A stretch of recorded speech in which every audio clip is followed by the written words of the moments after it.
Movie शुरू होती है और हम देखते हैं जॉर्ज नाम के एक लड़के को जो जंगल के अंदर हाइकिंग करने के लिए आया होता है। लेकिन वो जैसे ही जंगल के अंदर एंटर हुआ तो उसे उजड़ा पुजड़ा हुआ एक कैंप दिखाई दिया। उसे कुछ समझ नहीं आ रही थी कि आखिर इस कैंप के साथ इतनी बुरी हालत हुई तो हुई कैसे। कुछ देर यहाँ वहाँ देखने के बाद उसे एक आदमी मिलता है जो दरख्त के साथ बंधा पड़ा था। जब जॉर्ज उस आदमी के पास गया तो वो ये देख दंग रह गया क्योंकि उस आदमी पर एक अजीब ही तरह की चीज का कब्जा था। लेकिन तभी वो सीन कट हो जाता है और हम देखते हैं मेलिसा नाम की एक रेंजर को। रेंजर का काम ये था कि जंगल के अंदर मौजूद एक लकड़ी का हाउस यानी जिसे हम ट्री हाउस बोलते हैं उस पर उसे ड्यूटी करनी थी। मेलिसा की फाइनेंशियल कंडीशन बहुत ज्यादा कमजोर थी और उसे पैसों की बहुत ज्यादा जरूरत है, इसीलिए जो काम कोई नहीं करता उस काम को करने के लिए मेलिसा ने हाँ कर दी। मेलिसा जैसे ही अपनी गाड़ी से जंगल के बीचों बीच पहुंची तब वहाँ पर मेलिसा की नजर अपने फोन पर पड़ती है जिसमें बिल्कुल भी सिग्नल नहीं आ रहे होते। मेलिसा ने अपने बॉयफ्रेंड को कॉल करने की कोशिश की जिस वजह से मेलिसा का ध्यान रोड पर से हट गया। इसी बीच मेलिसा देखती है कि उसके सामने ही एक आदमी रोड के बीचों बीच खड़ा है, जिस वजह से उसे बचाने के लिए मेलिसा ने अपनी कार को राइट मोड़ दिया और फिर बड़ी मुश्किल से उस आदमी को बचाया। जब मेलिसा अपने आप को संभाल कर बाहर निकली तो वो ये देख और भी ज्यादा हैरान हो गई कि वहाँ पर तो कोई भी आदमी नहीं था। उसने अपनी कार को देखना शुरू कर दिया कि कहीं कार पे कोई नुकसान तो नहीं हुआ, लेकिन अगले ही पल वो आदमी मेलिसा के पीछे आ खड़ा हो जाता है। मेलिसा तुरंत ही उस आदमी पर गुस्सा करने लगती है और उसे कहने लगती है अगर तुम पागल हो तो कहीं और जाकर मरो। वैसे भी मेरे दिन बहुत ज्यादा खराब चल रहे हैं और अगर मैंने किसी न किसी को ठोक दिया तो मैं लंबा अंदर जाऊंगी। मेलिसा की इतनी ज्यादा बातें सुनने के बावजूद भी वो आदमी मेलिसा को कुछ नहीं कहता। मेलिसा ने कहा देखो मैं जंगल की नई रेंजर हूँ और मैं टावर पर आज से अपनी ड्यूटी करने वाली हूँ, तो तुम्हारे लिए यही बेहतर होगा कि चुपचाप जंगल से फूट लो। लेकिन तभी वहाँ पर उसके दो साथी आ जाते हैं जिनमें से एक उनका कैप्टन डेव था। डेव अपने दो साथियों के साथ मेलिसा से माफी मांगता है और कहता है हम तो बस एक मामूली से शिकारी हैं, हम हर रोज यहाँ पर आते हैं, लेकिन अगर आपको हमारा यहाँ पे आना पसंद नहीं तो हम आगे से आपको परेशान नहीं करेंगे। डेव का ये बर्ताव देखकर मेलिसा को उन तीनों पर शक होता है कि ये इतने सीधे साधे तो बिल्कुल भी नहीं हो सकते। इसलिए मेलिसा उन तीनों को यहाँ से दफा हो जाने का कहकर खुद अपनी कार में बैठी और चुपचाप अपने ट्री हाउस तक पहुँचने लगी। वो जैसे ही ट्री हाउस के पास गई तो उसने देखा कि सामने एक लकड़ी का गेट है और उस पर ताला भी लगा रखा है, मगर खुशकिस्मती से उस ताले की चाबी मेलिसा के पास पहले से मौजूद थी। इसलिए मेलिसा ने जैसे ही उस गेट को ओपन किया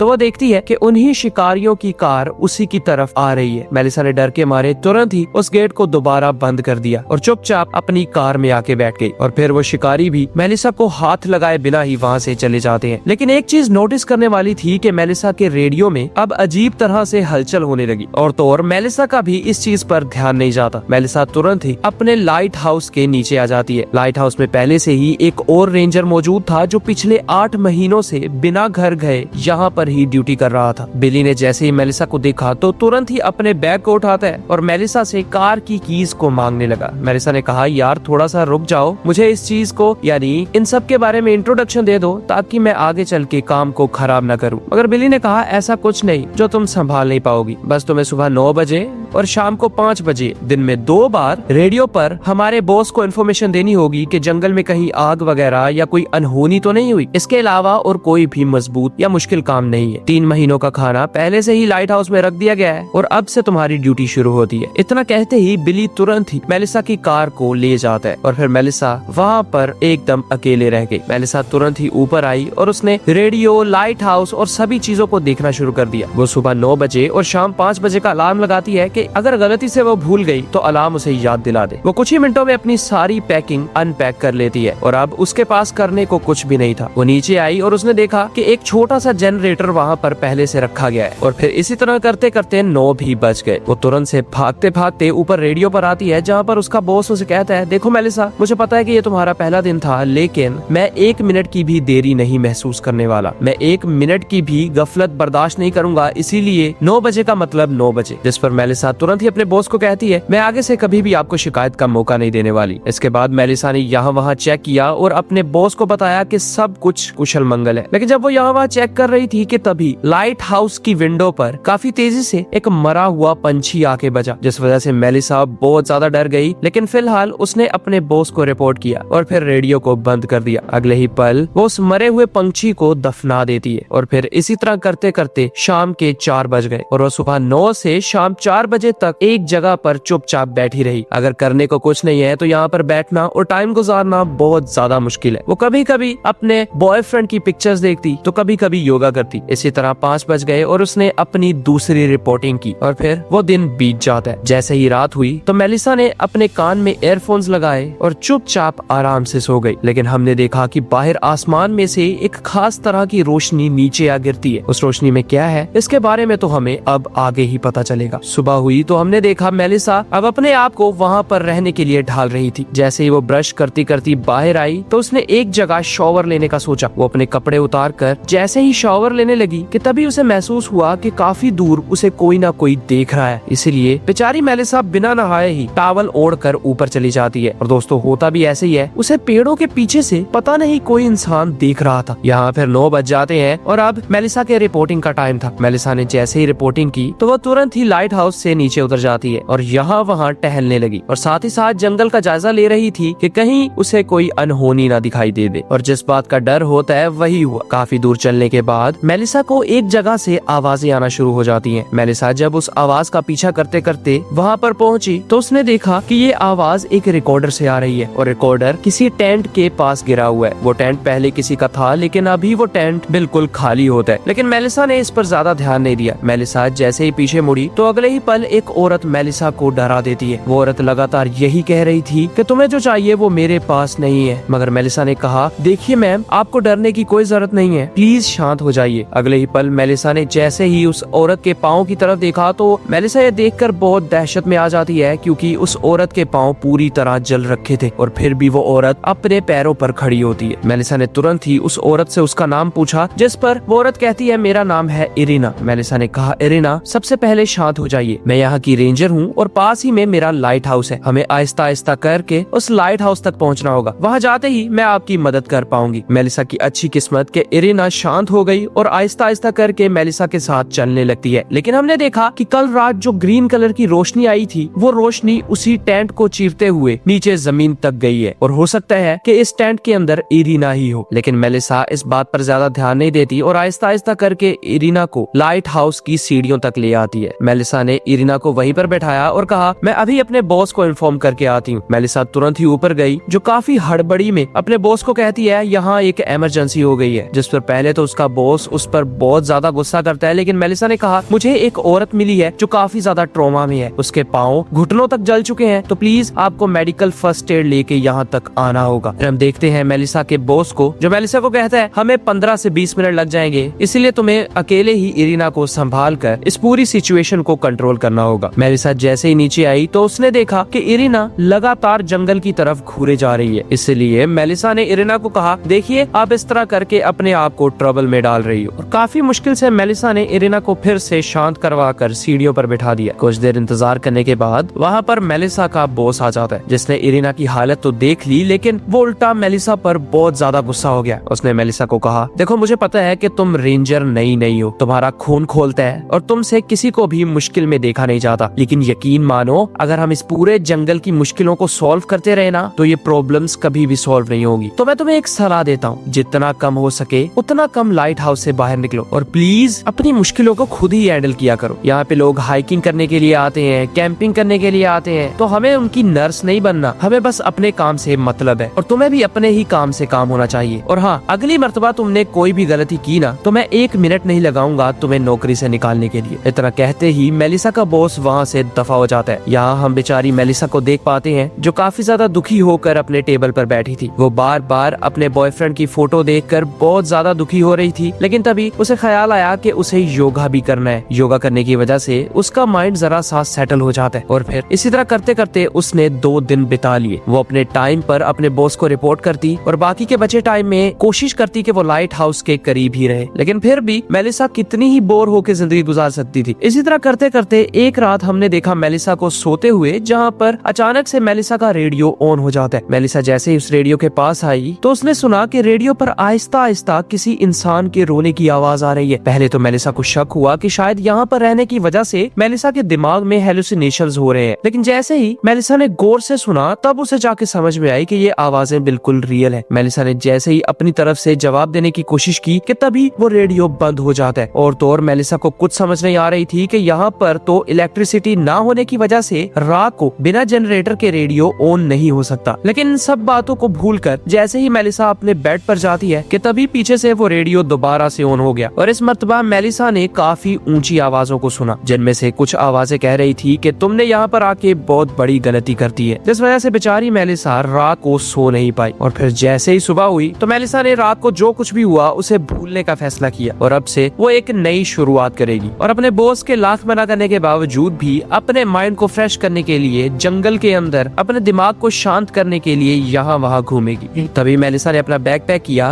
और अपना कैमरा उठाकर ठीक उसी जगह पर चली गई जहाँ पर उसे इरीना मिली। वो कैंपिंग की और यहाँ वहाँ की फोटोज खींच रही थी कि तभी उसके पास जॉर्ज आ जाता है। जी हाँ, वही जॉर्ज जिसे हमने फिल्म की शुरुआत में देखा था। वो जैसे ही मेलिसा के पास आया तो मेलिसा ने कहा, तुम यहाँ पे क्या कर रहे हो, क्या ये कैंप तुम्हारा है? लेकिन जॉर्ज ने कहा, मैं यहाँ पे कैंपिंग करने तो जरूर आया हूँ, लेकिन मेरा कैंप यहाँ से 1.5 किलोमीटर दूर है। ये सुनते ही मेलिसा को जॉर्ज पर जरा शक होने लगता है, इसलिए जॉर्ज भी इस बात को समझ गया और चुपचाप वहाँ से जाने लगा। और फिर मेलिसा ने जाते हुए जॉर्ज की अपने कैमरा से फोटो क्लिक कर ली। इसी तरह सीन कट हुआ और फिर वो दिन भी बीत जाता है। हम देखते हैं मेलिसा को जो कल की तरह ही आज फिर से जंगल में घूम रही थी। जंगल में यहाँ वहाँ घूमते घूमते जब मेलिसा को 2.5 घंटे बीत जाते हैं तब उसे काफी दूर से उसी चीज की आवाजें आने शुरू हो गई जिस चीज की आवाजें 3 दिन पहले उसने रेडियो पर सुनी थी। ये सब कुछ सुनकर मेलिसा बहुत ज्यादा डर जाती है और दोबारा वापस अपने लाइट हाउस की ओर भागने लगी। भागते भागते उसका पाँव एक ट्रैप पर आ गया, लेकिन खुशकिस्मती से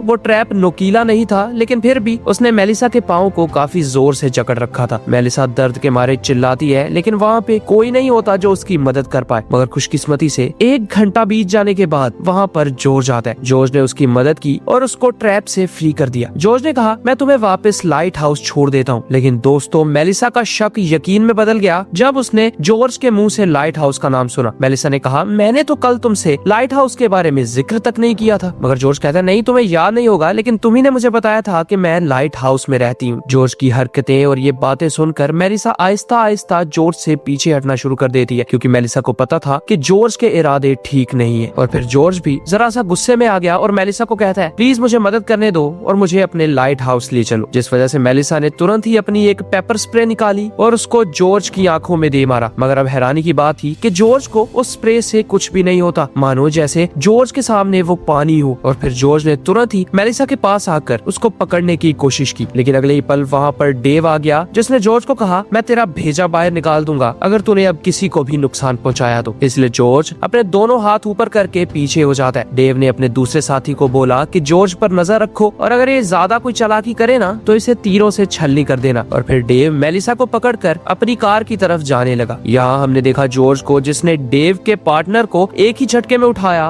और उसकी गर्दन तोड़ दी। ये सब कुछ मेलिसा और डेव भी देख रहे थे, इसलिए वो तुरंत ही भागते भागते कार के अंदर आए। लेकिन जैसे ही उन्होंने कार चलाने की कोशिश की तो हमने देखा कि जॉर्ज काफी तेजी से उनकी कार के पास आ गया और उसने कार को अपने दोनों हाथों से पकड़ रखा था, जिस वजह से वो कार एक ही जगह पर फ्रीज हो जाती है। लेकिन तभी वक्त रहते मेलिसा ने पीछे से क्रॉसबो उठाया और जॉर्ज की तरफ तान दिया। जॉर्ज डर के मारे उनकी कार को छोड़ देता है और फिर डेव काफी तेजी से उस कार को भगाकर वहाँ से निकल गया। रास्ते में मेलिसा ने डेव से पूछा कि आखिर ये बला थी तो थी क्या, जिस पर डेव कहता है, मुझे भी इसके बारे में कोई अंदाजा नहीं है और तो और इसने मेरे दूसरे पार्टनर पर पता नहीं क्या जादू कर दिया। और आहिस्ता आहिस्ता करके वो डेव के दूसरे पार्टनर के पास चले जाते हैं जो एक पेड़ के साथ बंधा हुआ था। डेव अपने पार्टनर के पास गया जिसकी हालत बहुत ज्यादा खराब थी, लेकिन तभी पीछे से जॉर्ज आ जाता है। मेलिसा ने कार को चलाने की कोशिश की, लेकिन अगले ही पल जॉर्ज उसके गेट के पास आया और अपने मजबूत हाथों से गेट को ही उखाड़ दिया। वो मेलिसा पर अटैक करने ही वाला था कि पीछे से डेव उस पर टूट पड़ता है और देखते ही देखते उन दोनों की फाइट शुरू हो गई। डेव जॉर्ज को कड़ी टक्कर देने लगा, लेकिन जॉर्ज इतना ज्यादा मजबूत था कि उसने डेव का ही चाकू डेव के ही सीने में घोंप दिया और फिर बेचारा डेव सिसकता हुआ मारा गया। हमने देखा मेलिसा को जो आहिस्ता आहिस्ता करके जॉर्ज की नजरों से बचती हुई एक कैंप तक पहुंच जाती है, लेकिन जॉर्ज को उसकी स्मेल आ गई, इसलिए जॉर्ज मेलिसा को खुद ब खुद ही बाहर आने का कहता है। जॉर्ज ने कहा, अगर तुम खुद ही बाहर आ जाओगी तो तुम्हारे लिए काफी अच्छा होगा, वरना मरोगी तो तुम वैसे भी। जॉर्ज अभी भी मेलिसा को ढूंढ ही रहा था कि पीछे से डेव का एक बचा हुआ पार्टनर जॉर्ज पर क्रॉसबो तान देता है। उसने मेलिसा को वहाँ से भागने का कहा, लेकिन जॉर्ज उसे मारने का कहता है। हंटर ने जैसे ही अपने क्रॉसबो से जॉर्ज पर अटैक किया तो जॉर्ज ने उसी का तीर पकड़कर उसी पर वार करना शुरू कर दिया और उस बेचारे को काफी ज्यादा वार करके बेरहमी से जान से मार डाला। मेलिसा के पांव पर चोट लगे होने के कारण मेलिसा मेलिसा ज्यादा दूर तक जा नहीं पाई, इसलिए जॉर्ज जल्द ही मेलिसा तक पहुंच जाता है। उसने मेलिसा को पकड़ा और घसीटता हुआ लाइट हाउस की तरफ ले जाने लगा। रास्ते में खुशकिस्मती से मेलिसा के हाथ एक बहुत बड़ा पत्थर लग जाता है। पहले मेलिसा ने जॉर्ज के हाथ पर अटैक किया और अगले ही पल मेलिसा ने वो पत्थर जॉर्ज के सर पर दे मारा, जिससे हमने देखा कि जॉर्ज की बॉडी में से एक नीले कलर का लिक्विड बाहर आ रहा है। इस मौके का फायदा उठाकर मेलिसा वहाँ से भागकर अपने लाइट हाउस तक आ जाती है। वो तुरंत ही ऊपर आई और एक कुल्हाड़े को पकड़कर जॉर्ज के ऊपर आने का इंतजार करने लगी, लेकिन तभी हमने देखा वहाँ पर एक और रेंजर को जो पहले से लाइट हाउस में मौजूद था। मेलिसा उसे देखकर बहुत ज्यादा डर जाती है, लेकिन उसने कहा, डरो मत, मैं तुम्हें पिछले 2 घंटों से ढूंढ रहा हूँ। लेकिन अगले ही पल वहाँ पर जॉर्ज आया, जिसने तुरंत ही उस रेंजर को पकड़कर नीचे गिरा दिया। लेकिन अभी भी वो रेंजर जिंदा होता है, इसीलिए जॉर्ज तुरंत ही उस रेंजर को मारने के लिए जैसे ही नीचे आया तो मेलिसा ने अपनी बची कुची हिम्मत को इकट्ठा करके जॉर्ज के कंधे पर जोरदार कुल्हाड़ी से वार कर दिया और जॉर्ज तड़प तड़प कर मारा जाता है। लेकिन मरने से पहले जॉर्ज की बॉडी पर जिस एलियन या जिस क्रिएचर का कब्जा था, वो क्रिएचर दूसरे रेंजर में आ गया। वो रेंजर अब लगातार मेलिसा को मारने के लिए उसकी ओर बढ़ रहा था, लेकिन मेलिसा को अब भी इस बात की समझ नहीं आई कि ये आखिर क्रिएचर मेलिसा की ही जान के पीछे क्यों पड़ा है। मगर इतना सब कुछ सोचने के लिए मेलिसा के पास बिल्कुल भी टाइम नहीं था, इसलिए उसने एक स्पैनर उठाया और उस रेंजर को मारकर जान से मार डाला और फिर ये रहस्यमयी कहानी यही खत्म हो जाती है। थैंक्स फॉर योर टाइम दोस्तों।